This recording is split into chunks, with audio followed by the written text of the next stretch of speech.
اللہ نے 3 مدارج بیان کیے ہیں قرآن مجید میں انسان کے۔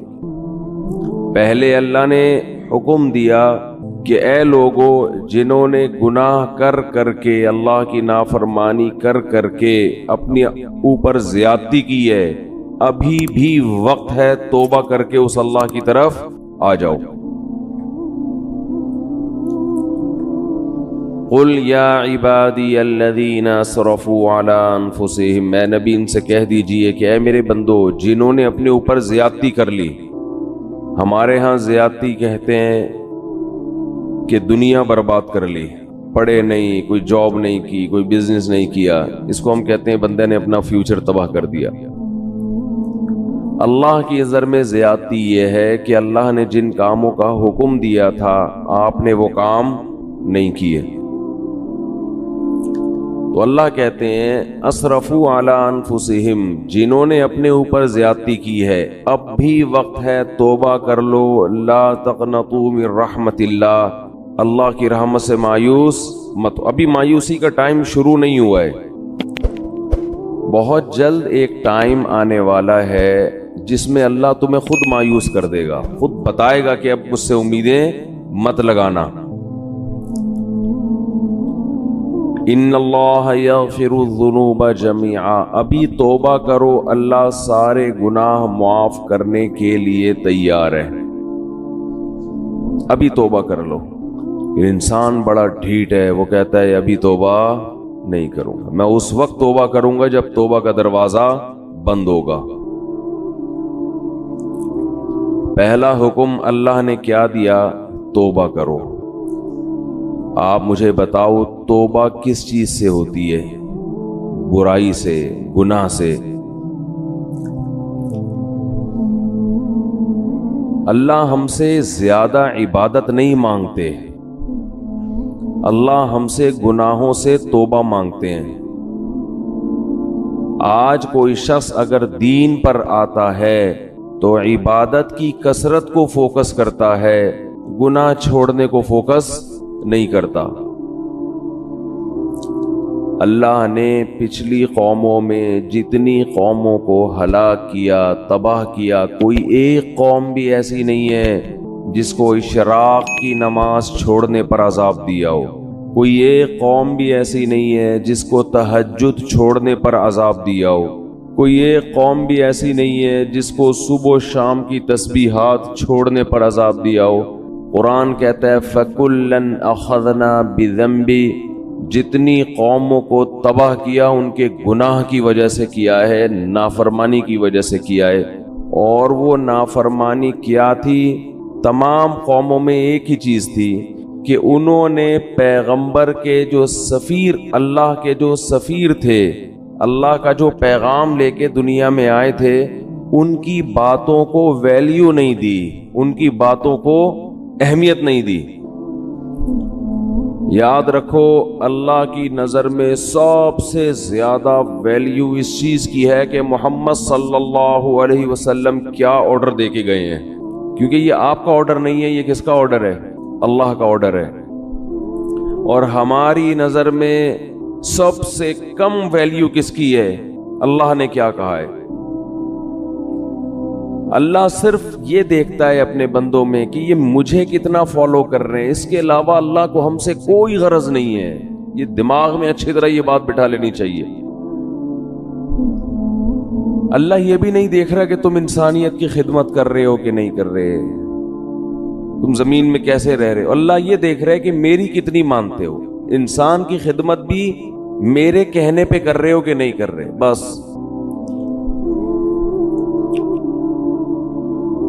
تو اللہ یہ دیکھتا ہے کہ میں نے جس چیز سے روکا اس سے رکتے ہو یا نہیں رکتے۔ دنیا میں خوش قسمت ترین انسان وہ ہے جو موت سے پہلے پہلے اللہ کو بھی مان لے اور اللہ کی بھی مان لے، اور یہ تکبر چھوڑ دے کہ میں نہیں مانوں گا۔ تو اللہ نے قرآن میں کیا فرمایا کہ اے ایمان والو، اللہ ابھی تمہیں اپنی رحمت سے مایوس نہیں کر رہا ہے، توبہ کرو۔ توبہ کس چیز سے ہوتی ہے؟ گناہوں سے۔ بہت سے لوگ دین کی طرف آنا شروع کرتے ہیں، گناہ چھوڑنے کے لیے تیار نہیں ہوتے۔ کون سے گناہ ہیں جن کو قرآن نے بہت اہتمام سے بیان کیا، حدیث نے بہت اہتمام سے بیان کیا؟ وہ گناہ آج ہمارے معاشرے میں بہت تیزی سے پھیل گئے ہیں۔ اس رمضان کے گزرنے سے پہلے پہلے توبہ کریں، ان تمام جرائم سے توبہ کرنی ہے۔ ان گناہوں میں سب سے پہلا گناہ ہے نماز کا قضا کر دینا۔ اللہ نے اس کی کسی قیمت پہ اجازت، بولے نا بھائی، نہیں دی۔ ایک چیز ذہن میں آتی ہے کہ اتنے سارے لوگ بے نمازی، اتنے سارے لوگ ہیں جو اللہ کا انکار کر رہے ہیں، کیا یہ سارے جہنم کی آگ میں جلیں گے؟ یہ چیز انسان کو پریشان کرتی ہے، وسوسہ ڈالتی ہے کہ جہاں اتنے سارے لوگ ہیں، یہ کیسے اللہ ان کو اٹھا کے آگ میں ڈال دے گا؟ دنیا میں آج بھی شرک کرنے والے توحید پرستوں سے زیادہ ہیں۔ دنیا میں بہت سے لوگ ہیں جو خدا کے منکر ہیں، بہت سے لوگ ہیں جو اللہ کے ساتھ شریک کرتے ہیں، بہت سے لوگ ہیں جو اللہ کو مانتے ہیں لیکن اللہ کی نہیں مانتے، بڑے بڑے احکام کا انکار کر دیتے ہیں۔ تو شیطان انسان کے دل میں وسوسہ ڈالتا ہے کہ کیا اللہ اتنے سارے لوگوں کو جہنم کی آگ میں ڈال دے گا؟ اس وسوسے کا جواب قرآن بار بار دیتا ہے، بار بار وہ جواب یہ دیتا ہے قرآن کہ لَأَمْلَأَنَّ جَهَنَّمَ مِنَ الْجِنَّةِ وَالنَّاسِ أَجْمَعِينَ۔ اے لوگو ایک بات خوب سمجھ لو، میں جہنم کو انسان اور جنات سے بھر دوں گا۔ اس ٹینشن میں مت رہو، اس فکر میں مت رہو کہ اتنی بڑی جہنم میں اللہ اتنے سارے لوگوں کو کیسے ڈالے گا۔ ذالک علی اللہ یسیر، اللہ فرماتے ہیں مجھ پر یہ کام بہت آسان ہے، میں خدا ہوں، میں انسان نہیں ہوں۔ تم اور طرح سے سوچتے ہو، میں اور طرح سے سوچتا ہوں۔ میں ڈال دوں گا جہنم میں، آگ میں پھینک دوں گا میں۔ یہی چیز انسان کو غافل کرتی ہے کہ وہ بھی نماز نہیں پڑھتا، وہ بھی نماز نہیں پڑھتا، وہ بھی نہیں پڑھتا، تو میں نے نہ پڑھ لیا تو کیا ہو جائے گا؟ کچھ بھی نہیں ہوگا، جیسے اللہ اس کو آگ میں ڈالے گا آپ کو بھی ڈال دے گا، کوئی مشکل نہیں ہے اللہ کے لیے۔ یہ جہنم ہے کیا جس سے ہمیں قرآن ڈراتا ہے؟ ذالک الذی، ذالک یخوف اللہ بہ عبادہ۔ جہنم کی آگ وہ چیز ہے کہ اللہ اس کی طرف اشارہ کر کے بتاتے ہیں کہ یہ وہ آگ ہے جس سے اللہ اپنے نیک بندوں کو ڈراتا ہے، ان بندوں کو جو اللہ کی آیات پر ایمان رکھتے ہیں ان کو ڈراتا ہے اللہ۔ عقل مند لوگ اس آگ سے ڈر جاتے ہیں اور احمق اور بیوقوف باتیں بناتے ہیں کہ یہ کیسے ہو سکتا ہے۔ علماء کہتے ہیں کہ جہنم کی آگ اصل میں اللہ کے غضب کا اظہار ہے، اللہ کے غضب کا اظہار ہے۔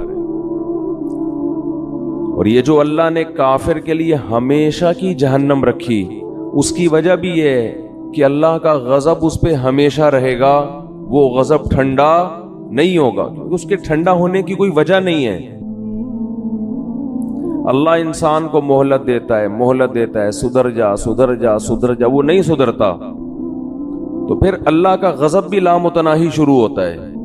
اولم نعمرکم ما یتذکر فیہ من تذکر، قرآن کہتا ہے ہم قیامت کے دن ان سے کہیں گے کیا ہم نے تمہیں اتنی عمر نہیں دی تھی کہ جس میں نصیحت حاصل کرنے والا نصیحت چاہتا تو نصیحت حاصل کر لیتا، اتنا ٹائم تمہیں سوچنے کے لیے نہیں ملا تھا کیا؟ بالغ ہوتا ہے انسان، اس کے بعد بھی سوچنے کا ٹائم ملتا ہے، بہت ساری چیزوں کے لیے سوچنے کا ٹائم ملا آپ کو، بہت ساری چیزوں کے لیے، بزنس کیسے کرنا ہے، کاروبار کیسے کرنا ہے، علاج کہاں سے کرانا ہے، باپ کے ساتھ کیسے چلنا ہے، ماں کے ساتھ کیسے چلنا ہے، بیوی کے ساتھ کیسے چلنا ہے، محلے والوں کے ساتھ کیسے چلنا ہے، پولیس والا جب آئے تو اس سے کیسے بات کرنی ہے، یہ چیزیں سیکھتا ہے نا انسان. بہت سی چیزوں کے لیے آپ کو اللہ نے ٹائم دیا سوچنے کے لیے. سوچو بیٹھ کے. اللہ کہتے ہیں میں نے اتنی عمر دی تھی کہ تم میری آیتوں میں غور کرنا چاہتے, اسلام کے بارے میں غور کرنا چاہتے. اتنا ٹائم میں نے تمہیں دیا تھا کہ تم سوچ کے درست نتیجے تک پہنچ جاتے. اتنا ٹائم دیا تھا میں نے تمہیں, تو سوچتا ہی نہیں ہے. جو جس ڈگر پہ چل رہا ہے وہ چلتا, جو گانے سن رہا ہے وہ سنتا رہے گا, جو نماز چھوڑ رہا ہے وہ چھوڑتا رہے گا, جو داڑھی کاٹ رہا ہے وہ کاٹتا رہے گا, جو باپ کو ستا رہا ہے وہ ستاتا رہے گا, جو ماں کو ستا رہا ہے وہ, جس چیز کی لت پڑ گئی اس سے پیچھے ہٹنے کے لیے تیار نہیں ہے, پیچھے نہیں ہٹنے کے لیے تیار. عبادتیں بھی وہ ہو رہی ہیں جو ہمارے کلچر کا حصہ ہیں. جتنا کلچر اجازت دے رہا ہے, جتنا خاندان معاشرہ پروموٹ کر رہا ہے, اس سے زیادہ جو نہیں ہے معاشرے میں وہ چیز ہی نہیں ہے, وہ عبادت ہے ہی نہیں. تو اللہ اپنے عذاب سے اپنے بندوں کو ڈراتا ہے. یخوف بہ عبادہ. قرآن میں اللہ نے جہنم کی آگ کا بہت زیادہ تذکرہ کیا ہے. دیکھو اللہ غفور بھی ہے رحیم بھی ہے, لیکن ان لوگوں کے لیے جو گناہوں سے توبہ کرتے ہیں, جو توبہ نہیں کرتے, اللہ کا ان کے لیے نہ غفور ہونے کا وعدہ نہ رحیم ہونے کا وعدہ. ان کے لیے تو اللہ اعلان کرتا ہے عزیز ذو انتقام, وہ زبردست غالب اور انتقام لینے والا ہے. اللہ اگر ایسا غفور الرحیم ہوتا جیسا ہم نے سمجھا ہوا ہے تو قوم لوط کو الٹا دے کے پٹخ کے ہلاک تھوڑی کرتا. ہو کیسے تباہ کی اللہ نے قوم لوط کو. اور جب اللہ کسی قوم کے ہلاک کرنے کا ارادہ کرتے ہیں, کسی فرد کے ہلاک کرنے کا ارادہ کرتے ہیں, تو اللہ کہتے ہیں پہلے میں اس کو ڈھیل دیتا ہوں, خوب نعمتیں دیتا ہوں, اور وہ اس خوش فہمی میں مبتلا ہو جاتا ہے کہ میرا خدا مجھ سے راضی ہے, وہ مجھے نہیں پکڑے گا. حضرت لوط علیہ السلام کی قوم کو جب تباہ کیا گیا ہے اس کا انداز دیکھیں. قرآن کہہ رہا ہے ہم نے خوبصورت نوجوانوں کو لوط علیہ السلام کے پاس بھیجا, فرشتوں کو انسانی شکل میں. قوم میں لڑکوں سے بدفعلی کی عادت تھی. وجاء اہل المدینۃ یستبشرون, سارے شہر والے خوشی میں دوڑتے ہوئے آئے. گناہ ان کے لیے آسان کر دیا گیا, ایسا لگا کہ ان کو کہ ہمارے لیے گناہ کرنا آسان ہے. لوط علیہ السلام ان سے کہہ رہے ہیں ہؤلاء ضیفی, یہ میرے مہمان ہیں, میری عزت کا خیال کرو. قوم جواب میں کہہ رہی ہے اولم ننہک عن العالمین, ہم نے آپ کو منع کیا تھا کسی اننون پرسن کو آپ گھر میں داخل ہونے نہ دیں. لوط علیہ السلام کہہ رہے ہیں لو ان لی بکم قوتا او آوی الی رکن شدید, کاش میرا کوئی قبیلہ ہوتا, خاندان ہوتا, میں تم سے لڑتا. کاش میرے بازوؤں میں قوت ہوتی, میں تم سے لڑتا. کس قدر پریشان ہو رہے ہیں لوط علیہ السلام. اور قرآن کہہ رہے قوم کی حالت کیا ہے, یستبشرون, خوشیاں منا رہے ہیں کہ گناہ کے ہمارا کیسا موقع مل گیا. آج بھی بے حیائی بہت تیزی کے ساتھ پھیل رہی ہے, اور انسان اس پہ خوش ہے کہ گناہ کرنا میرے لیے مشکل کے بجائے آسان ہو رہا ہے. غریب آدمی کی بھی دسترس میں گناہ کرنا, یہ خوش قسمتی کی بات نہیں ہے میرے بھائی, یہ بہت بڑے اللہ کے عذاب کی بات ہے کہ اللہ گناہ کو ہمارے لیے آسان کر رہا ہے. تو قرآن کہتا ہے کہ جب لوط علیہ السلام بہت زیادہ پریشان ہوئے تو ان فرشتوں نے لوط علیہ السلام سے کہا یا لوط انا رسول ربک, ہم انسان نہیں ہیں, ہم اللہ کی طرف سے بھیجے ہوئے فرشتے ہیں. لن یصلوا الیک, آپ کی طرف نہیں آئیں گے, آپ اپنی قوم کو لے کے راتوں رات نکل جائیں. پھر اللہ کیا فرماتے ہیں فجعلنا عالیہا سافلہا, ہم نے اس بستی کے اوپر کے حصے کو پلٹ کے نیچے کر دیا. یہ بھی اللہ ہے جس کو ہم کہتے ہیں غفور بھی ہے رحیم بھی ہے, بندوں پر مہربان یہ بھی ہے, لیکن اس اللہ نے بستیوں کو بھی الٹا ہے.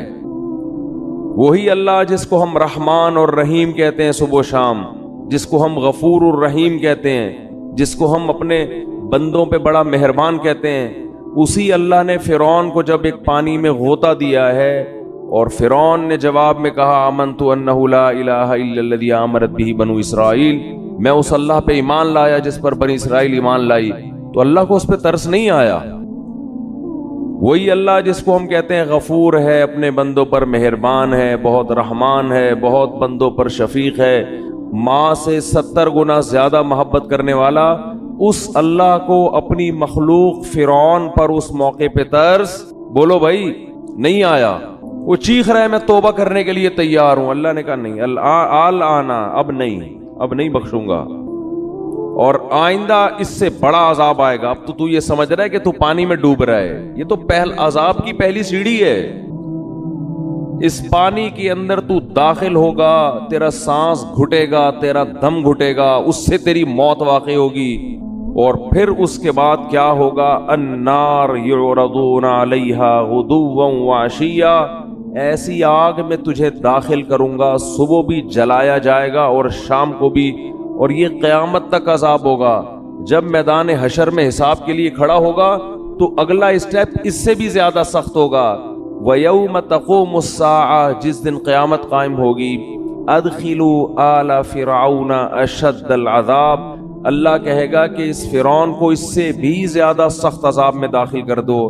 یہ وہی اللہ ہے جو بڑا رحمان ہے، بڑا رحیم ہے، اپنے بندوں پر بڑا مہربان ہے۔ یہ وہی اللہ ہے جو موسیٰ کو فرعون کے پاس بھیجتے ہوئے کہہ رہا ہے قولا لہ قولا لینا، اے موسیٰ فرعون سے نرم لہجے میں بات کرنا، سخت لہجے میں بات نہیں کرنا۔ حالانکہ فرعون ہزاروں بچوں کو ذبح کر چکا تھا، ان کی چیخ و پکار بھی اللہ کے سامنے، ان کی ماؤں کا رونا بھی اللہ کے سامنے، کیسے ماؤں کی گود سے لے کے بچوں کو چھریوں سے کاٹتا ہوگا۔ آپ تھوڑی دیر کے لیے اپنے بچوں کو سامنے رکھ کے تصور کر لیا کرو، کیا ماؤں کی بددعائیں اس فرعون پہ لگتی ہوں گی۔ مگر ایک طرف اللہ ایسا رحمان ہے کہ موسیٰ سے کہہ رہا ہے اتنے ظالم کے ساتھ بھی جب آپ نے دعوت دینی ہے سخت لہجے میں بات نہیں کرنا، ایسا نہ ہو وہ بدک جائے آپ کی دعوت سن کے، نرم لہجے میں بات کرنا، لعلہ یتذکر، شاید توبہ کی توفیق مل جائے، شاید کوئی سیدھے راستے پہ آ جائے۔ یہ اللہ کی رحمت کا پہلو ہے کہ اس سے زیادہ رحمت کسی کی ہو نہیں سکتی۔ اتنے بڑے ظالم، اور مشرک نہیں تھا، مشرک تو دوسروں کو خدا کے ساتھ شریک کرتا ہے۔ فرعون کا جرم اتنا بڑا کہ وہ کہتا تھا انا ربکم الاعلی، میں ہوں سب سے بڑا رب، اس کائنات کا خدا میں ہوں، اور میں سب سے بڑا رب ہوں، باقی سارے مجھ سے چھوٹے ہیں۔ لیکن اللہ کی رحمت کتنی بڑی رحمت کہ موسیٰ کلیم اللہ کو کہا جا رہا ہے کہ فرعون سے سخت لہجے میں بات۔ دوسری طرف وہ پہلو بھی ہے کہ اب چیخ رہا ہے، چلا رہا ہے، لیکن اللہ کہہ رہے ہیں کہ نا نا نا نا، ابھی پانی میں غرق ہوگا، اس کے بعد آگ میں صبح و شام جلایا جائے گا، اور قیامت جب قائم ہوگی تو جہنم میں اس سے بھی زیادہ سخت عذاب میں تجھے ڈالوں گا۔ اور پھر قرآن کہہ رہا ہے وَإِذْ يَتَحَاجُّونَ فِي النَّارِ، ہم تمہیں مستقبل کی بات بتاتے ہیں، ایک وقت ہوگا یہ فرعون اپنے لاہو لشکر کے ساتھ جہنم کی آگ میں یہ چیخ رہے ہوں گے اور کہہ رہے ہوں گے فَيَقُولُ الضُّعَفَاءُ لِلَّذِينَ اسْتَكْبَرُوا، ان کے جو کمزور لوگ تھے، جو اپنے حکمرانوں کی مان کے چلا کرتے تھے اللہ کی نافرمانی میں، وہ کہہ رہے ہوں گے اِنَّا كُنَّا لَكُمْ تَبَعًا، فرعون اور اس کے درباریوں سے کہیں گے دنیا میں ہم تمہیں فالو کیا کرتے تھے، ہم تمہاری اتباع کیا کرتے تھے، انا کننا لکم تبعا، ہمارا کوئی کام دنیا میں اٹکا کرتا تھا تو تمہارے پاس فائل جمع کرایا کرتے تھے کہ ہمارا یہ اٹکا ہوا کام کرا دو، تو کیا انتم مغنون عنا نصیبا من النار، ہم تم سے یہ نہیں کہہ رہے کہ اس جہنم کی آگ کو ہم سے ہٹوا دو، یہ تمہارے بس میں نہیں ہے، اس آگ کا کچھ حصہ ہم سے کم کروا دو، کچھ حصہ ہم سے کم کروا دو۔ اللہ کی پناہ مانگنی چاہیے اس آگ سے، کچھ حصہ اس آگ کا ہم پہ ٹھنڈا کروا دو۔ وہ جواب میں کہیں گے انا کل فیہا، ہم اگر اس آگ سے باہر ہوتے تو شاید تمہاری فریاد سن کے کم کرواتے.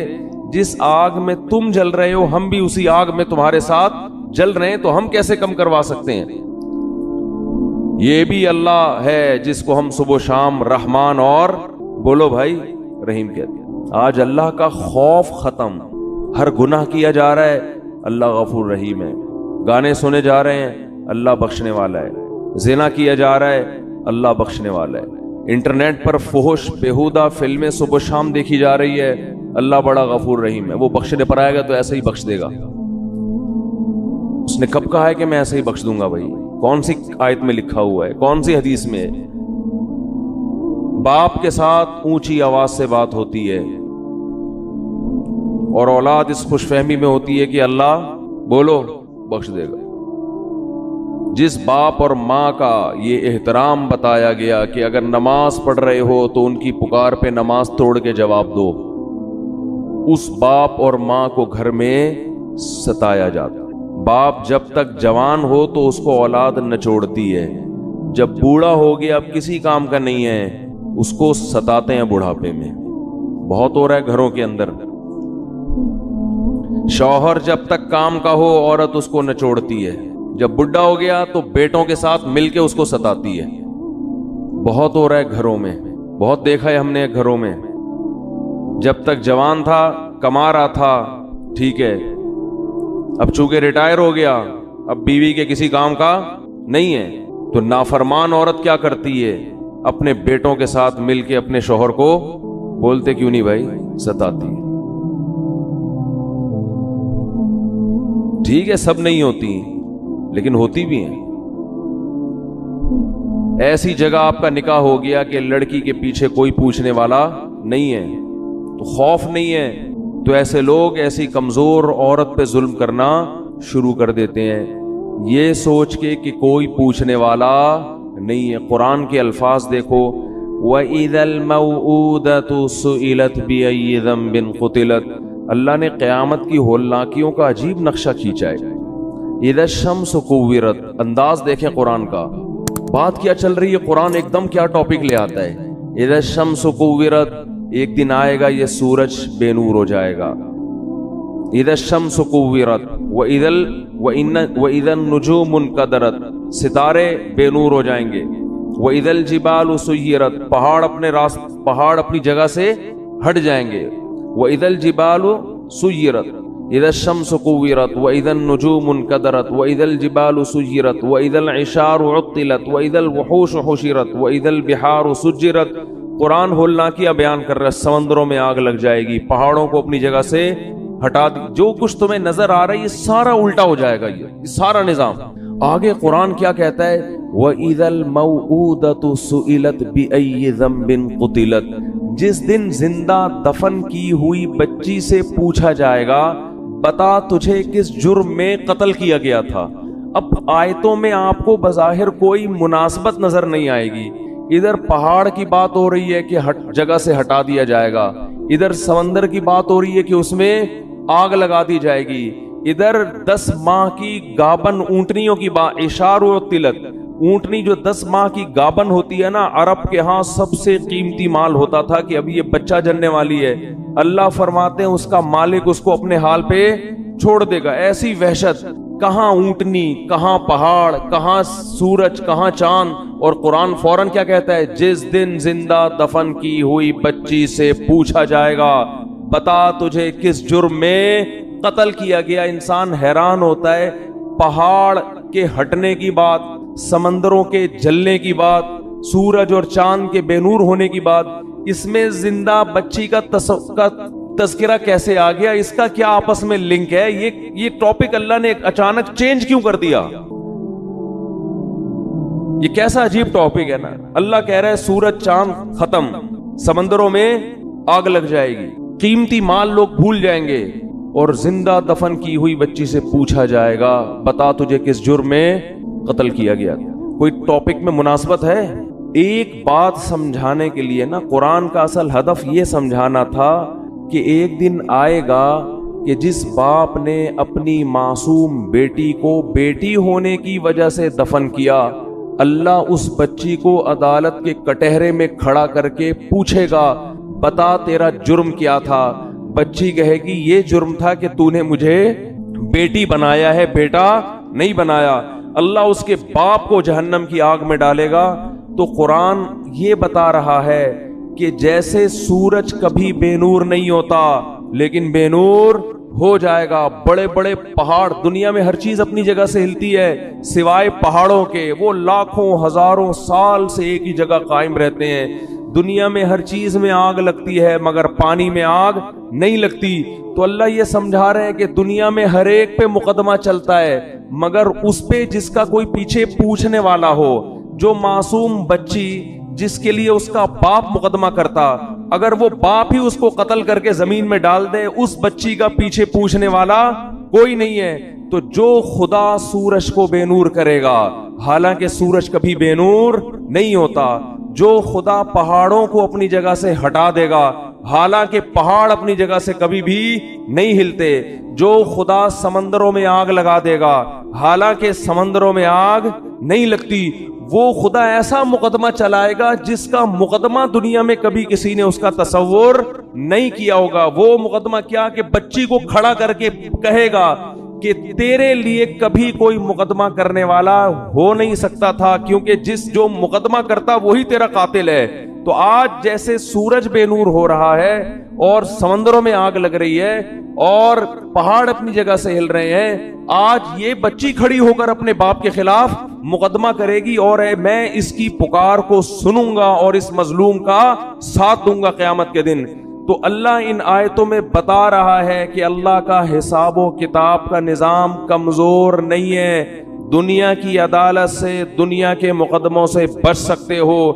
ما لہذا الکتاب لا یغادر صغیرۃ ولا کبیرۃ الا احصاها۔ قرآن کہتا ہے اپنا نامہ اعمال دیکھ کے کہو گے یہ کیسی رپورٹ کارڈ ہے، کیسا رزلٹ ہے کہ اس نے میری زندگی کے کسی ایک پہلو کو بھی ادھورا نہیں چھوڑا۔ ہر چیز، اگر کسی چٹان میں بیٹھ کر کوئی گناہ کیا، اندھیرے میں تنہائیوں میں دروازے بند کر کے کوئی معمولی سا جرم کیا یا کوئی نیکی کی، یہ اس کو بھی اللہ کہتے ہیں میں تمہارے سامنے حاضر کر دوں گا۔ تو بھائی اللہ کا نظام ہلکا نہیں ہے، وہ بہت مضبوط نظام ہے اس کا۔ اور اللہ نے یہ سارا نظام جو بنایا اور اللہ نے جو ہزاروں پیغمبروں کو بھیجا اور قرآن میں جہنم کی وعیدیں اور جنت کی خوشخبریاں دی، اس لیے نہیں دی کہ آپ کو یہ آپشن دیا جا رہا ہے کہ آپ نماز پڑھیں نہ پڑھیں، پڑھیں گے اچھی بات ہے، نہیں پڑھیں تو اللہ غفور الرحیم ہے۔ آپ بہنوں کی وراثت دیں نہ دیں، دے دیں گے تو اچھی بات ہے، نہیں دیں گے تو اللہ غفور الرحیم ہے۔ آپ اپنے باپ اور اپنی ماں سے آواز آہستہ کر کے بات کریں یا نہ کریں، آپ کی مرضی ہے، کریں گے تو ثواب ملے گا، نہیں کریں گے تو اللہ غفور الرحیم ہے، لیلۃ القدر میں بخش دے گا وہ آپ کو۔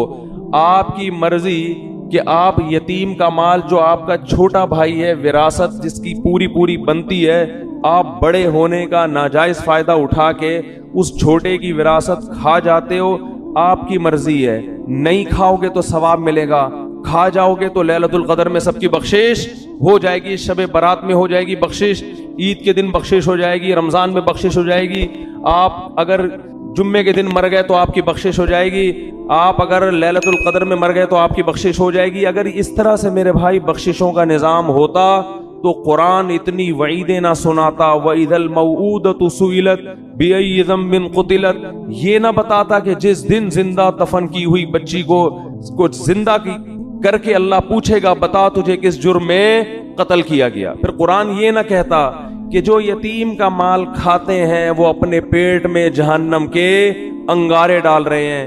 پھر قرآن یہ نہ کہتا لا یحل لکم ان ترثوا النساء کرہا، اے ایمان والو تمہارے لیے عورت کی وراثت کھانا حلال نہیں ہے۔ پھر قرآن یہ نہ کہتا ان الذین یکسبون الاثم سیجزون بما کانوا یقترفون، گناہ کرو لیکن یہ دماغ میں رکھ کے عن قریب اس کا بدلہ تمہیں ملنے والا ہے، اس کی سزا تمہیں ملنے والی ہے، تمہارے خلاف کیس چلے گا، اس کی سزا ملے گی۔ ان الذین یکسبون الاثم سیجزون، عن قریب، زیادہ ٹائم نہیں ہے، بہت جلدی اس کی سزا تمہیں ملنے والی ہے۔ آج اللہ کے غفور الرحیم ہونے کا جتنا غلط مطلب لیا اور بتایا جا رہا ہے، شاید یہ چیز اللہ کے غضب کو جتنی دعوت دے اتنا کوئی اور جرم اللہ کے غضب کو دعوت نہیں دے گا. اتنا غلط مطلب. بھائی لیلۃ القدر میں بخششیں ہوتی ہیں، گناہ پہلے چھوڑنا پڑے گا آپ کو. آپ اس خوش فہمی میں نہ رہیں. رمضان میں بخششیں ہوتی ہیں، لیکن ہمارے نبی نے فرمایا بہت سے روزے داروں کو رمضان میں بھوک کے سوا کچھ بھی حاصل، بولو نا بھائی، نہیں ہوتا. ایک بالش زمین جس نے کسی کی ہتھیائی، فرمایا 7 زمینوں کا طوق اللہ اس کی گردن میں ڈالے گا. نہ معاملات صحیح ہیں، پیسے دے کے آپ تجربہ کر کے دیکھ لیں، کبھی وقت پہ واپس، بولو نا، نہیں کرے گا. یہ کیا ہے؟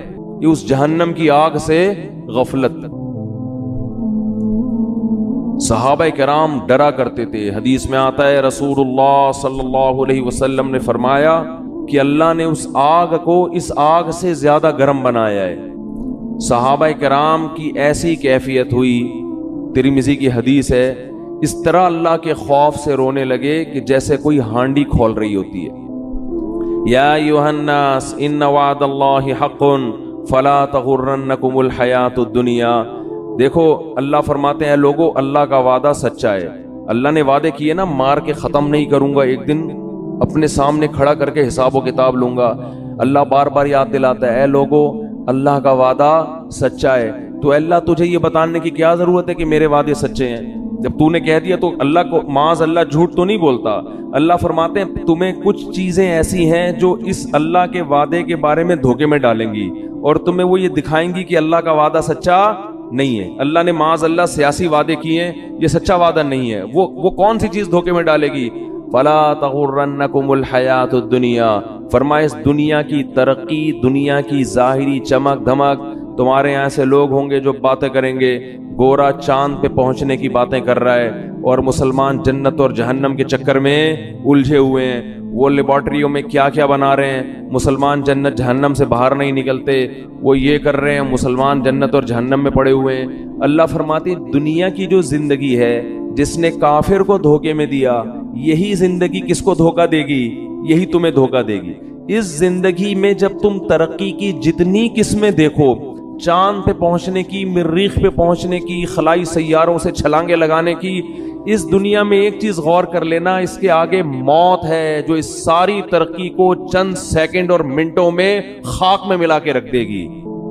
یہ ایسی ترقی ہے جو ورلڈ ٹریڈ سینٹر جیسی عمارت کو چند گھنٹوں میں زمین بوس کر دیتی ہے. اس لیے اس میں ترقی کرنا، مگر اس ترقی کو اصل مت سمجھنا اور اس دنیا سے دل مت لگا کے اللہ سے غافل نہ ہو جانا. تو یہ بہت بڑا فالٹ ہے اس دنیا کے اندر، اور یہ فالٹ سمجھ میں اس وقت نہیں آتا اس وقت تک جب تک خود اپنے اوپر بھگتتا نہیں ہے انسان. جس پر جب تک موت آتی نہیں ہے نا، اس وقت تک اس کی سمجھ میں موت، جو موت کو اپنی آنکھوں سے نہیں دیکھتا نا، اس وقت تک اس کی سمجھ میں موت آتی نہیں ہے، اس وقت تک نہیں آتی. وہ اٹکا رہے گا، اس کا دل پلاٹوں میں، گاڑیوں میں، بنگلوں میں، دولت میں اٹکا رہے گا.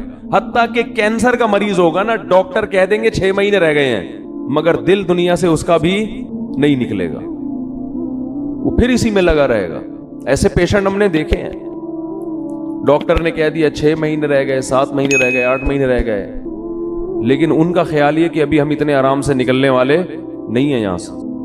ان کی پہ بھی غفلت. بھائی تم تو توبہ کر لو. قرآن کے الفاظ دیکھیں، قرآن کہتا ہے وَلَوْ رُدُّوا لَعَادُوا لِمَا نُهُوا عَنْهُ. کتنے لوگ ایسے ہوں گے کہ جب جہنم کی آگ کو اپنی آنکھوں سے دیکھیں گے تو اللہ سے کہیں گے ایک دفعہ دنیا میں بھیج دے. اللہ کہتے ہیں کہ یہ ایسے بدبخت لوگ ہیں کہ اگر اللہ نے ان کو دنیا میں بھیجا تو یہ جو جرم کر رہے تھے نا وہی دوبارہ کرنا شروع کر دیں گے. اسی امید پہ کریں گے کہ شاید کل میں توبہ کر لوں، شاید کل میں توبہ کر لوں. راتوں کو اپنی دعاؤں میں اللہ سے جہنم کی آگ سے پناہ مانگنے کا معمول بنائیں. یہ چیز آج ہماری زندگیوں سے نکل گئی ہے. والذین آمنوا مشفقون منها. فرمایا کافر مانگتا ہے کہ کہاں ہے وہ جہنم، کہاں ہے وہ آخرت، دکھاؤ مجھے. فرمایا اور مومن اس سے خوف کرتا ہے، اس سے ڈرتا ہے، مطالبہ نہیں کرتا۔ تو اللہ نے قرآن میں کیا کہا؟ لَأَمْلَأَنَّ جَهَنَّمَ، میں بھر دوں گا انسانوں سے اور جنات سے جہنم کو۔ اللہ کے لیے یہ ان ذالک علی اللہ یسیر۔ پھر قرآن یہ بھی کہتا ہے کہ اللہ پر یہ کام مشکل نہیں ہے۔ یہ کیوں کہا اللہ نے کہ اللہ پہ یہ کام مشکل نہیں ہے؟ ظاہر ہے جس نے آسمان اور زمینوں کو بنایا، ساری کائنات کو بنایا، اس کے لیے کیا مشکل ہے کسی کو یہاں سے اٹھا کے وہاں پھینک دے؟ لیکن اللہ یہ لفظ اس لیے بیان کرتا ہے کہ تمہیں ایسا لگتا ہے کہ اللہ ایسا نہیں کر سکتا، اتنے سارے انسانوں کو کیسے ڈالے گا؟ کیا اس کا دل نہیں ہے؟ کیا اس کو رحم نہیں آئے گا؟ اس لیے اللہ نے فرمایا کہ نہیں آئے گا رحم۔ یہ تم خوش فہمی میں مبتلا ہو کہ مجھے جتنا رحم آنا تھا مجھے آ گیا ہے۔ یہ رحم ہی تو ہے، کتنی کتنی مہلت دیتا ہے وہ، بار بار توبہ کا موقع دیتا ہے۔ 1000 بار بھی گناہ کیا، 1000ویں بار توبہ کرو گے اسی طرح قبول کرے گا جیسے پہلی دفعہ توبہ قبول کی تھی۔ یہ رحم ہی تو آیا تھا۔ اب تم یہ چاہ رہے ہو کہ وہ اتنا رحیم بن جائے کہ آپ جو مرضی کرتے رہو وہ بخشتا رہے تمہیں، اس خوش فہمی میں مبتلا ہونے کی ضرورت بولو بھائی نہیں، ایسا نہیں۔ ام نجعل المتقین کالفجار، انداز دیکھیں قرآن کا۔ قرآن کہہ رہے کیا تم یہ سمجھتے ہو کہ نیک اور برے لوگوں کا انجام سیم کر دوں گا؟ دیکھو یا تو آخرت میں جنت ہے یا جہنم، تیسری کوئی جگہ نہیں ہے انجام کے اعتبار سے، تیسری کوئی جگہ نہیں، یا تو ادھر یا بولے نا بھائی تیسری کوئی جگہ نہیں ہے۔ تو اللہ فرماتے ہیں اگر میں نے سبھی کو بخشنا ہے تو اس کا مطلب جو بیچارے گناہوں سے بچ رہے ہیں وہ بے وقوف ہے، پھر نا یہی مطلب ہوا نا، وہ تو پاگل ہیں، وہ رمضان کے روزے رکھ رہے ہیں، وہ راتوں کو اللہ کے سامنے کھڑے ہو کر پناہ مانگ رہے ہیں اللہ سے، وہ مالی معاملات میں حرام سے بچتے ہیں، ان کے دل میں میرا خوف ہے، وہ مجھے خوش کرنے کے لیے غریبوں کو کھلاتے ہیں،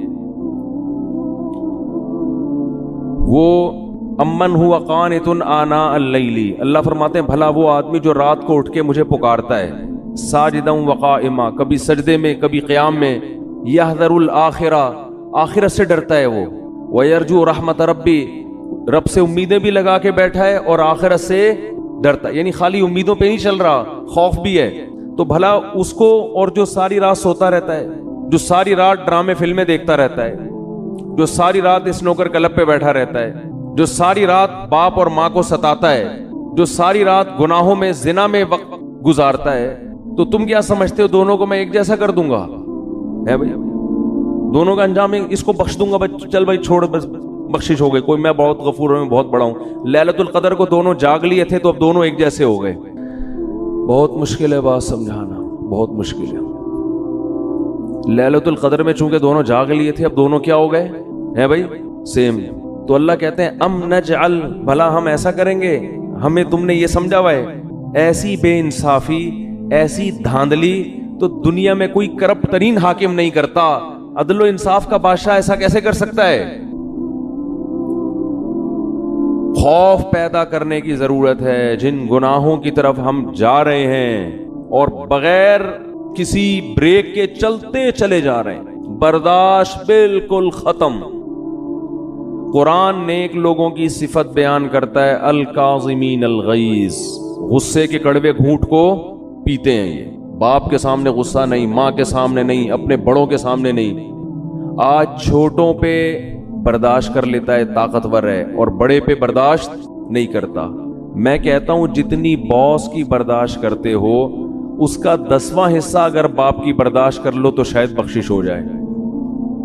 وہ باس تمہارا کچھ نہیں لگتا، وہ صرف پیسے دیتا ہے تمہیں، پیسوں کے لیے رکھا ہوا ہے۔ جس دن تم نے دیکھو سعودی عرب سے 20 سال لوگ جاب کر رہے ہوتے ہیں، جاب لیس ہو کے یہاں نظر آتے ہیں، میں پوچھتا ہوں یار آپ تو 20 سال سے ایک سیٹ کے پاس ملازمت کر رہے تھے، اب کیا ہوا؟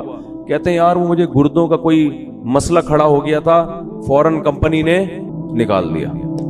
کہتا ہوں یار 20 سال آپ نے جس کمپنی سے وفا کی ہے، گردوں کے تھوڑے سے مسئلے پہ اس کمپنی نے آپ کو نکال دیا۔ تو آپ کو ٹینشن نہیں، کہہ رہے ٹینشن کس بات کی بھائی، وہ مجھے ملازمت کے لیے رکھا تھا، اب میں ہارڈ ورکنگ کر نہیں سکتا تو انہوں نے نکال دیا۔ بالکل صحیح کیا، باس نے مجھے کہا کہ ریزائن دے دیں آپ، میں نے دے دیا ریزائن۔ جنہوں نے اپنے مفاد کے لیے رکھا ہوا ہے، جہاں آپ کو کوئی بیماری ہوئی فوراً آنکھیں انہوں نے پھیر لی، ان کے ساتھ تو ایسی وفا ہے یار۔ 20 سال میں کبھی باس سے ایک دفعہ بھی پھڈے کی نوبت، بولو نا، 20 سال میں ایک دفعہ بھی باس سے پھڈے کی نوبت نہیں آئی۔ اور جو باپ آپ چاہے لنگڑے ہو، لولے ہو، اندھے ہو، کانے ہو، بہرے ہو، فالج زدہ ہو، وہ باپ آپ کو کبھی گھر سے کبھی نہیں نکالے گا گھر سے۔ اس باپ اگر وہ تیز آواز سے بات کرتا ہے، وہ سختی کرتا ہے، تو آپ کا میٹر گھوم جاتا ہے۔ دنیا کو بے وقوف بنانا آسان، لیکن جس خدا نے پیدا کیا وہ ہماری ان حرکتوں کو نوٹ کر رہا ہے، لکھ رہا ہے۔ وہ قرآن کہتا ہے ایسا انتظام کر رہا ہوں کہ فرشتے بٹھا دیے، ان کی فائلیں تیار کرو، ایک ایک لفظ لکھو ان کا۔ جو قریبی رشتہ ہے اس کا حق اتنا زیادہ، لیکن جب سے دنیا میں کفر کی حکومت ہے، جتنا قریبی ہے اس کا رشتہ اتنا ہی کم۔ آج دنیا میں جانوروں کے حقوق پر بات ہو رہی ہے، ماں باپ کے حقوق پر بات نہیں ہو رہی ہے۔ ایک فادر ڈے منا لیتے ہیں، اس میں چاکلیٹ موکلیٹ اس کو گفٹ کر دیتے ہیں گورے، ایک مدر ڈے میں کو 2-4 پھول ہار پہنچا دیتے ہیں اس کو۔ یہ فادر ڈے اور مدر ڈے منانا چھوڑ دیں، یہ ماں باپ کے ساتھ بدترین مذاق ہے، یہ خوب سمجھ لیں، بالکل اس کا بائیکاٹ کریں۔ یہ جو فادر ڈے اور مدر ڈے، یہ ان لوگوں کا کام ہے جن کا باپ اور ماں سے سال میں ایک پورے سال رشتہ ہوتا ہی نہیں ہے، وہ کبھی کبھار تھوڑا بہت یاد کر لیتے ہیں۔ تو اللہ کا عذاب بہت سخت ہے۔ یا ایھا الناس ان وعد اللہ حق، اے لوگو اللہ کا وعدہ سچا ہے۔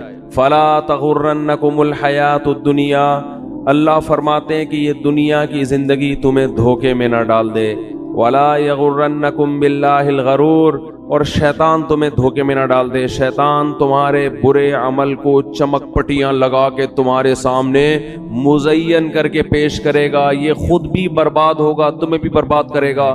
کتنے وعدے اللہ کر رہا ہے بھائی، اس رمضان کا تھوڑا سا حصہ ہے، آج گناہوں سے توبہ کر لو سچے دل سے۔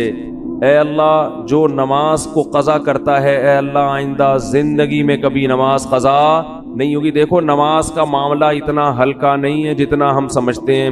ہمارے ہاں نمازی بھی بے نمازی ہیں، بہت افسوس کے ساتھ کہنا پڑتا ہے۔ جو نماز پڑھتا ہے اس نے نماز کو بالکل اینڈ میں رکھا ہوا ہے، سب سے آخر میں۔ سارے کاموں سے فارغ ہوگا تو نماز ہو جائے گی۔ سفر میں نماز قضا کر دیتے ہیں، بیماریوں میں نماز قضا کر دیتے ہیں۔ ہم نے نمازی لوگ دیکھے ہیں بستر پہ پڑے ہوئے نماز نہیں چھوڑتے، آپریشن تھیٹر میں نماز نہیں چھوڑتے۔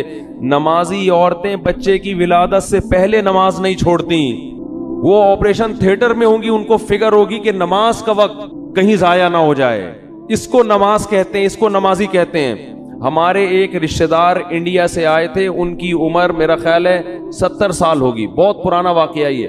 ان کے بارے میں ہم نے سنا تھا کہ جب سے بالغ ہوئے ہیں اس وقت سے اب تک ان کی کوئی نماز قضا نہیں ہوئی۔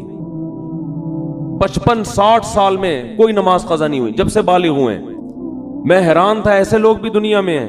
ہم چھوٹے تھے، یہ بات ہے تقریباً 84-85 کی، انہیں کلفٹن گھمانے کے لیے اور ادھر ادھر کراچی کی مختلف جگہیں دکھانے کے لیے لے گئے، تو مجھے اندازہ ہوا واقعی اس بندے کی نماز کبھی قضا نہیں ہوئی ہوگی۔ بات بات میں بھائی نماز کا ٹائم تو نہیں ہے، بھائی کوئی مسجد ہے قریب میں، بھائی ایسا تو نہیں کہ نماز قضا ہو جائے گی۔ سارا ہم تفریح میں لگے ہوئے ہیں اور ان کے دماغ میں سارا دن کیا چل رہا ہے، بھائی ایسا نہ ہو ٹائم ہو جائے پانی نہ ملے کہیں۔ ہم ان کو تسلی دیتے حضرت ایسا نہیں ہے، آپ بے فکر رہیں۔ اس وقت مجھے اندازہ ہوا کہ واقعی ان کے بارے میں جو ہے کہ زندگی میں نماز کبھی قضا نہیں ہوئی، تو واقعی ایسے شخص کے بارے میں یہ کہنا ممکن ہے کہ اس کی نماز کبھی قضا نہیں ہوئی۔ سفر میں اپنی نمازوں کے اسکیجول کو پہلے دیکھا کرو کہ کون سی نماز کہاں ہوگی، کس طرح سے خواتین نمازیں قضا کر دیتی ہیں۔ اللہ نے نماز پڑھنے کا حکم نہیں دیا، حافظو، حفاظت کرو، حفاظت بہت سخت، یہ اللہ کا دین ہے بھائی، اس میں لچک نہیں ہے۔ غسل فرض ہو گیا اگر سردیوں میں آپ کو غسل کر کے نہانا پڑے گا, نماز پڑھنی پڑے گی. سفر میں غسل فرض ہو گیا, وہاں نماز پڑھنی پڑے گی آپ کو. دوسری, توبہ کرو بد نظری سے, زنا سے, بدکاری سے, انٹرنیٹ پر بیہودہ اور فحش مواد دیکھنے سے. یہ چیز اس کو لوگوں نے گناہ سمجھنا چھوڑ دیا. نوح علیہ السلام نے قوم کو کیا سمجھایا؟ یا قوم استغفروا ربکم انہ کان غفارا. اے میری قوم, میں جس خدا کی طرف تمہیں دعوت دے رہا ہوں وہ معاف کرنے والا ہے. گناہ ہو جاتا ہے توبہ کر کے اس کو مناؤ, وہ چھوڑ دے گا, معاف کر دے گا. یہ آپشن رکھا ہوا ہے اس نے. وہ تانے نہیں دے گا کہ پھر گناہ کر کے پھر توبہ کر رہا ہے تو اب کس بیس پہ کر رہا ہے. لیکن کرو تو صحیح. اگر گناہ نہیں چھوٹ رہا, لت پڑ جاتی ہے. جو لوگ فحش فلمیں دیکھتے ہیں عادت پڑ جاتی ہے ان کو. او بھائی عادت پڑ گئی ہے, عادتیں چھوٹتی بھی تو ہیں. جس طرح کوئی کام کنٹینیو کرنے سے کام کرنے کی عادت پڑتی ہے, چھوڑنے سے چھوڑنے کی عادت پڑ جاتی ہے. ہمت تو کرو, پھر بھی ہوتا ہے تو توبہ تو کرو. ہاتھ پہ ہاتھ رکھ کے بیٹھو تو نہیں. جو آدمی فحش فلمیں دیکھتا ہے اور توبہ کرنا چھوڑ دی اس نے, اس کا مطلب وہ جہنم کی آگ میں جانے پر راضی ہو گیا ہے. وہ مطمئن ہو گیا کہ اب بس میں نہیں بچ سکتا. بھائی وہ آگ ہم سے برداشت نہیں ہوتی. 100 دفعہ یہ گناہ ہوتا ہے, 100 دفعہ اللہ کو مناؤ, اللہ اب نہیں کروں گا. پھر ہو گیا پھر مناؤ, اور اللہ سے یہ کہو کہ اللہ میں عادت سے مجبور ہو کے گناہ کرتا ہوں, مگر میں جہنم کی آگ برداشت نہیں کر سکتا. اس وقت تک اس کو مناؤ جب تک وہ معاف نہ کر دے. اللہ تیار ہے. ایک بزرگ نے کہا کہ ان کے پاس غالباً ڈاکٹر عبدالحی صاحب رحمۃ اللہ علیہ تھے کہ حضرت میں گناہ کرتا ہوں پھر توبہ کرتا ہوں پھر ہو جاتا ہے گناہ, نہ چاہتے ہوئے بھی ہو جاتا ہے, پھر توبہ کرتا ہوں پھر ہو جاتا ہے. فرمایا کوئی بات نہیں, اگر متقی لوگوں میں شمار نہ ہوا اللہ توبہ کرنے والوں میں شامل کر لے گا. کیا کہتا ہے؟ ان اللہ یحب التوابین ویحب المتطہرین. اللہ کو جیسے پرہیزگار لوگوں سے محبت ہے, توبہ کرنے والوں سے بھی محبت ہے. تعلق تو قائم رکھو, تعلق ہی ختم کر دیا آپ نے. توبہ ایک ایلفی ہے جو ٹوٹے ہوئے تعلق کو جوڑ دیتی ہے. اللہ چاہتے ہیں مجھ سے رابطہ میں تو رہو. آپ جب کسی کو بھیجتے ہیں سفر میں, کوئی ٹینشن ہو بھائی رابطے میں رہنا, ہر تھوڑی دیر میں اطلاع دیتے. ماں باپ کو ہوتا ہی نا فکر, بھائی جس حالت میں بھی ہو اطلاع ضرور, اگر سکون میں بھی ہو اطلاع ضرور دینا. اللہ کہتے ہیں جس کنڈیشن میں بھی ہو, گناہ میں ہو یا نیکی میں, تعلق مجھ سے ختم نہیں کرنا. رابطہ اگر گناہ ہے تو میرے سامنے بیان کرو, میرے سامنے بیان کرو, اے اللہ میں تیرا بندہ ہوں, مجھ سے یہ گناہ نہیں چھوٹتا. اللہ کو اچھا لگتا ہے یہ کہنا, اے اللہ میں قوم لوط کی طرح اکڑتا نہیں ہوں کہ لوط علیہ السلام سے کہنے لگے کہ اگر آپ اس گناہ پہ راضی نہیں ہو تو علاقہ چھوڑ کے نکل جاؤ. اے اللہ میں ایسا نہیں ہوں, میں فخر نہیں کر رہا اپنے جرم پر, مجھے اس جرم کی عادت پڑ گئی ہے, مجھے اس برائی کی عادت پڑ گئی ہے. اے اللہ مجھے اپنے غصے پہ قابو نہیں ہے, ماں باپ کے سامنے چیخنے لگتا ہوں, مجھے عادت پڑ گئی ہے. تو باغی نہ بنو, اللہ کے سامنے اپنے ہاتھ اٹھا کے اپنے جرم کا اقرار کر. اے اللہ میں تیرا بندہ ہوں, تو مجھے سیدھے راستے پہ چلا. حدیث میں کتنی پیاری دعا آئی, یا حی یا قیوم برحمتک استغیث اصلح لی شانی کلا ولا تکلنی الی نفسی طرفت عین ولا اقل من ذلک. اے وہ ذات جو زندہ ہے, ہر چیز کو تھامنے والا ہے, میں تیری رحمت کی بھیک تجھ سے مانگتا ہوں, میری حالت کو درست کر دے, مجھے گناہ چھوڑنے کی توفیق دے دے. ولا تکلنی الی نفسی طرفت عین, مجھے میرے حوالے نہ کر. اے اللہ مجھے میرے ہاتھوں میں.